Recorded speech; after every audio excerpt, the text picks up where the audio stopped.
Now we're going to look at vendors. You need to know how to enter your vendors. One way to access the vendor center is to click vendors here on the home page. And as you can see, we have no vendors right now.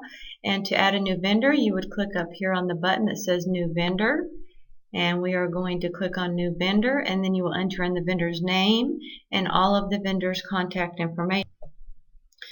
Now down here in the address details, you're going to want to keep track of a vendor's address, so you are going to press enter to get down to the next line and type in the actual street address. So you also have some other choices here. Payment settings. If you have an account with that vendor, you would put in the account number here. You may have a credit limit with that vendor. Maybe they only allow you to carry $1,500 in credit. You also can enter payment terms. So if you get a 2% discount in 10 days, you can enter that here. And then we will go to tax settings.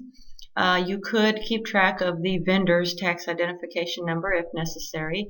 You also have an account settings tab. So here you could have, this could pre-fill your forms that you're going to use for the vendor. That would be very helpful. So if this vendor constantly, this is where we always buy our office supplies, we could actually choose the office supplies account here.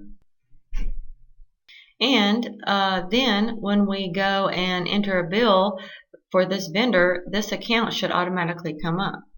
The additional info tab, you can put something like the vendor type. Well, this is a supplier, right? Supplies. You can also define something called custom fields over here to the right, and the book will tell you how to do that. Once you are through entering a vendor, you will click OK. And now notice we have the one vendor Office Depot supply.